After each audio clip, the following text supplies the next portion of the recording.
Muy bien, seguimos haciendo imágenes de mi ciudad. Lo tenemos al doctor Víctor González, es médico cardiólogo. Doctor, gracias por esta entrevista, por estos minutos. Es un placer charlar con usted. Hoy es el Día Mundial de la Hipertensión Arterial y por eso lo estamos molestando precisamente. Le decía recién, el poco espacio que tuvimos para conversar, que me parece que los medios son fundamentales. Estos encuentros siempre sirven para tomar conciencia, ¿no? Y la medicina preventiva, como siempre decimos, que es tan importante, ¿no? Que puede salvarnos vidas también. ¿Cómo está, Víctor? Muchas gracias por atendernos. Un gusto. Bueno, muchas gracias por invitarme. Buenas noches a toda tu audiencia, sobre todo a la gente de Ramírez, que ya hace mucho estoy familiarizado, digamos, con todos ahí, así que un gusto estar para comunicar también esto en este día especial, que es el Día de la Hipertensión a nivel mundial. Exacto. Doctor, ¿qué es la hipertensión arterial? Bueno, la hipertensión arterial vamos a tratar por ahí de no hacerlo demasiado técnico. La idea es que la gente entienda un poco. Es cuando la presión arterial está muy elevada. Y esto se debe a veces a varios factores, pero principalmente a que el corazón empieza a bombear con fuerza y las paredes empiezan a tener una presión sanguínea que se mide en milímetros de mercurio, que está elevada. Consideramos de que es hipertensión cuando tenemos 140-90 de presión arterial. Ese sería el parámetro. En las personas mayores de 60 años, se considera, después de los últimos consensos, un valor un poquito más alto, porque las arterias están un poquito más rígidas. Un valor de 150-90 sería para una persona mayor de 60. Pero menor de 60 se considera 140-90 ya como hipertensión arterial. Doctor, ¿y los vasos sanguíneos pueden deteriorarse, pueden romperse también si no se diagnostica a tiempo? Sí, mira, la hipertensión arterial es el principal factor de riesgo que existe hoy en día respecto de las enfermedades cardiovasculares, llámese infarto o llámese accidente cerebrovascular. Este primer factor se determinó de que no es muy conocido por la población, porque probablemente no se controle. Un tercio de la población, en los últimos registros que se hicieron acá en la Argentina en el año 2016-2017, demuestran que un tercio de la población tiene hipertensión y la mitad de ese tercio desconoce que es hipertenso. Hay una regla de las mitades que se llama, que de ese tercio que es hipertenso, la mitad de esa población sabe que es hipertensa y la otra mitad no. De esa mitad que sabe que es hipertensa, la mitad está medicada y la otra mitad, a pesar de que sabe que es hipertensa, no está medicada. Y esto se debe, en general, a que no presentan síntomas, entonces no se consideran enfermas. Y a pesar de que hay esa mitad que está medicada, la mitad de esa población no está bien medicada, o sea, su medicación sigue siendo insuficiente. Todas estas cosas conllevan a que obviamente las complicaciones que genera después la hipertensión genere infartos o accidente cerebrovascular. Por eso es importante la prevención primaria, hacerse las tomas de presión para determinar y conocerse uno o no hipertenso, porque si esperamos a tener síntomas, a veces ya es demasiado tarde. Doctor, ¿y cómo puede ser que una persona no presente síntomas? Porque hemos escuchado muchos pacientes hipertensos que refieren dolores de cabeza, dolores de cuello, por ejemplo, ¿no? ¿Puede pasar un paciente toda una vida sin saber que es hipertenso porque no tiene síntomas? En general, en algún control, a veces por ahí cuando se hacen algunos riesgos quirúrgicos, hoy que está muy de moda que cuando se va al gimnasio se piden controles y todo eso, uno se termina enterando cuando se saca el carnet de conducir, cuando se va a donar sangre, se hacen controles, o sea, no pasa mucho tiempo sin que se termine diagnosticando, pero a veces por ahí pasa mucho tiempo hasta que se toma conciencia de que eso es una enfermedad que va a causar complicaciones. Yo a veces por ahí les explico a los pacientes que esto es el cuerpo humano y sobre todo el corazón es un órgano noble que resiste todo porque a veces le hago la comparación, le digo, ¿qué vehículo de 80 años usted ve que en estos momentos tenga el motor o que esté andando por la calle? Ninguno. Sin embargo, el cuerpo es tan noble que se va adaptando. Lo que pasa es que justamente eso, que hay un factor que es genético, que nos lleva a veces a que por ahí la vida se prolongue, pero si a esto le sumamos factores como el tabaquismo, la diabetes, el estrés, que hoy en día está de manera corriente, colesterol y todo esto, empezamos a sumar factores de riesgo y obviamente que la hipertensión pasa a ser un factor clave para las complicaciones. Así que es muy importante tener en cuenta que no es solamente el factor hipertensión, sino todo lo relacionado con los otros factores de riesgo. Y lo que se pretende es reducir el consumo de sal, que está muy ligado a la hipertensión, evitar el sedentarismo y el exceso de peso, y bueno, y después hay otras cuestiones que van más en relación con los estilos de vida, digamos. Claro, una vida saludable, mucha agua, ejercicio físico, frutas y verduras. Totalmente. Sí. Doctor, ¿y es una enfermedad de adultos o hay jóvenes, adolescentes que también padecen la hipertensión arterial? No, se manifiesta más, es más predominante en el hombre a temprana edad, pero después cuando la mujer entra en menopausia se iguala el riesgo. Y normalmente se da en jóvenes cuando están con sobrepeso. En general, para un joven una presión ideal sería 12, 11 de presión. O sea, no son los mismos valores que maneja la gente adulta, pero tenemos un punto de corte que cuando ya pasa los 14 de 9, los 140-90, sí, ya ahí entran en riesgo, digamos, ¿verdad? Pero bueno, vuelvo a repetir, por ahí únicamente no se toma el valor de presión arterial, sino la asociación con otros factores que hace que esto se multiplique. Claro, la carga hereditaria también tiene un peso importante a la hora de contraer esta patología. Es muy importante, pero cambia un poco el paradigma también de la hipertensión. En una actualización que estoy haciendo ahora relacionada con hipertensión de difícil manejo, que se llama, se está demostrando con las nuevas tecnologías de que ya no es tan primaria como se llamaba antes. Nosotros considerábamos que el 85-90% de la hipertensión arterial tenían causa desconocida. Solo un poco, que serían un 15 y un 10%, podrían ser de origen renal, de origen hormonal, de otro origen.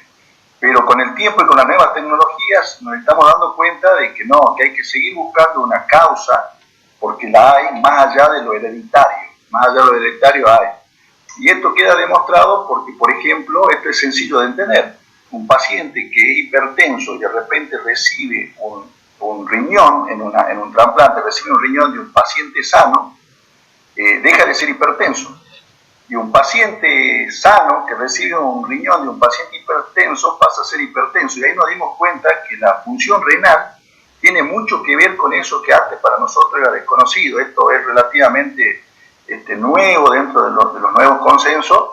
Por eso es que se busca otra causa que no sea explicarla únicamente porque soy hipertenso porque mis padres eran hipertensos. No sé si me explico. Perfectamente. O sea, ahora, doctor, sí, claro. Ahora pensaba el estrés, ¿no? Que puede ser un desencadenante precisamente de la hipertensión arterial. Si una persona no ha tenido nunca un episodio de estrés, podría salvarse de hipertensión, quizá. Pero ¿cómo hacemos en esta sociedad moderna para no vivir con estrés, doctor? Es muy difícil, ¿no? Por eso la enfermedad silenciosa, y allí está el peligro justamente de esta patología, ¿no? Sí. Yo lo que muchas veces explico en relación a esto es todos los factores de riesgo, los que se pueden mensurar, los que se pueden medir por el azúcar alta, por la presión alta, por el índice de masa corporal para determinar de que están con exceso de peso y algunos otros datos de laboratorio o que se pueden medir con otra complejidad, son como la pólvora y el estrés pasa a ser como el fulminante. O sea, eso no explota si no hay algo que lo hace explotar, digamos, de alguna manera. Entonces, por ahí es muy importante los niveles de estrés. Antes nosotros, por ejemplo, cuando veíamos la personalidad tipo A, le llamábamos a la persona que era un poco más nerviosa de lo normal, podríamos llamarle, que eran los que tenían más riesgo. Pero hoy estamos viendo de que la depresión ha pasado a ser, la personalidad tipo D ha pasado a ser más preponderante como causa de estrés, digamos, que no se lo puede a veces por ahí diagnosticar, porque es un poco más solapada, digamos, la depresión que el estrés mismo. Así que bueno, sí, lo emocional tiene mucho que ver a la hora de desencadenar alguna complicación. ¿Y las bajas temperaturas, Víctor, cómo impactan? Porque hemos escuchado de pacientes que en verano andan perfectamente bien y en invierno sufren problemas de hipertensión. ¿Cómo impactan las bajas temperaturas, el frío? Bueno, yo esto también siempre me pregunta el paciente, doctor, ¿cuándo lo vuelvo a ver? Sí, hay pacientes que por ahí se cuidan más y otros menos, por ahí hay gente que espera tener síntomas, pero en general lo citamos siempre para cuando comience el frío y cuando comience el calor, cuando hay un desbalance en el organismo, sobre todo el frío genera vasoconstricción, entonces la presión tiende a aumentar, uno cambia también la alimentación, porque pasa a ser más calórica, y todo eso hace que aumente un poco la presión y a veces para el invierno hay que ajustar, digamos, la medicación. Y en el verano sucede lo contrario, porque se provoca una vasodilatación y uno tiende a disminuir la medicación del paciente. Hay algunos que ya se conocen y saben cómo manejar su dosis, digamos. Doctor, ¿y recomienda el uso de tensiómetros en casa para medirse todo el tiempo? Porque hay personas que son dependientes también del aparato y eso no es bueno en alguna medida, ¿no? Sí, es recomendable tener el aparato. El problema es que cuando sienten algo, tratan de relacionarlo con algo que lo pueden medir, porque todo es subjetivo, lo único que podemos mensurar es el control de presión. Entonces, por ahí, cualquier tipo de dolor o afección, nos controlamos la presión. Es recomendable, por ahí a lo mejor es un poco desmedido, pero es recomendable tener el aparato y controlarse de vez en cuando, no en forma muy periódica, salvo que haya algún ajuste de medicación, pero sí controlarse de vez en cuando y controlar también a los familiares, porque a veces por ahí los diagnósticos se hacen de esa manera. Pero sí, tratar de no usarlo en forma desmedida, porque genera por ahí también una angustia y una ansiedad en relación a lo que se encuentra, que a veces por ahí es un poco desmedida. Pero bueno, son pacientes que consultan y uno los trata de tranquilizar y trata de regular el uso del tensiómetro, ¿no? Bueno, me quedo con este mensaje. Tenemos que, como siempre decimos, acercarnos a nuestro médico amigo para obtener un diagnóstico precoz. Cuanto antes detectemos la enfermedad, mejor, porque esto puede tener consecuencias muy graves, como usted decía hoy, Víctor, ¿no? El tema del infarto, por ejemplo, es una cosa seria y muchísimas personas padecen infarto y a lo mejor pasaron toda una vida sin saber que tenían alguna patología oculta que desconocían, ¿no? Entonces es muy importante, como siempre, visitar al médico. El tratamiento es únicamente con medicamentos, ¿no? Porque obviamente tiene que ir acompañado, como decíamos hoy también, de una dieta equilibrada, de ejercicio físico, una vida en lo posible que no sea sedentaria, y después medicamentos que supongo yo son cada vez mejores, ¿no? Porque la ciencia ha avanzado muchísimo y los laboratorios están trabajando permanentemente también en este sentido. Sí, yo promuevo particularmente la vida sana, digamos, en lo posible, en la medida. Nosotros cuando diagnosticamos la hipertensión tenemos 3 meses como para tratar de que el paciente cambie los hábitos. Es como decir, bueno, contrólese, tome conciencia de que es hipertenso, haga actividad, baje de peso, o sea, todo lo que se pueda. Hay cosas que a lo mejor por ahí los objetivos no van a tener grandes cambios, pero en general sí, con una vida sana y con una alimentación sana se puede reducir o prolongar el tiempo para empezar a usarlo. O sea, no es lo mismo empezar a tomar medicación a los 40 años que empezar a los 60. Entonces, la idea es tratar de prolongar lo más que se pueda a través de la prevención primaria, o sea, de medidas generales, ¿no? De cambiar los hábitos de comida, comer con menos sodio. Muchas veces por ahí decimos nosotros con menos sal, pero hay cosas que no son saladas y tienen sodio. Entonces, por ahí también educar un poco al paciente, invitarlo a que visiten a al nutricionista para que de alguna medida cambie los hábitos respecto de eso y bueno, después generar actividad física que es muy recomendable. Y sí, después cuando ya no queda otra chance, comenzar con la medicación y tratar de continuarla.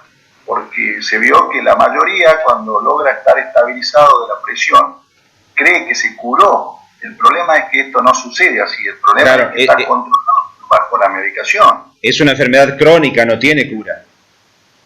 claro, se puede disminuir por ahí la medicación y bajar los valores, pero en general esto tiende a no revertirse, digamos. Al contrario, a veces tratamos de que no avance, que es la idea. Si no, vamos sumando medicación en cada consulta. Doctor, ha sido un gusto charlar con usted. ¿Cuándo viene a Ramírez? ¿Cuándo es su próxima visita? Estoy todos los jueves, así que por ahí me pueden encontrar. Si no, siempre estoy en contacto con los médicos que están de cabecera ahí. Estamos siempre en contacto por algunos casos que por ahí surjan. Pero si no, habitualmente estoy los jueves, así que nos estaremos viendo cualquier cosa. Jueves en el sanatorio. Doctor, le mandamos un abrazo fuerte. Muchísimas gracias por la disposición. No, gracias a ustedes por la invitación. Muchas gracias. Doctor Víctor González, médico cardiólogo, así charló con nosotros. Trabaja en el Sanatorio Evangélico los días jueves, así que ya pueden ir solicitando turnos, ¿no?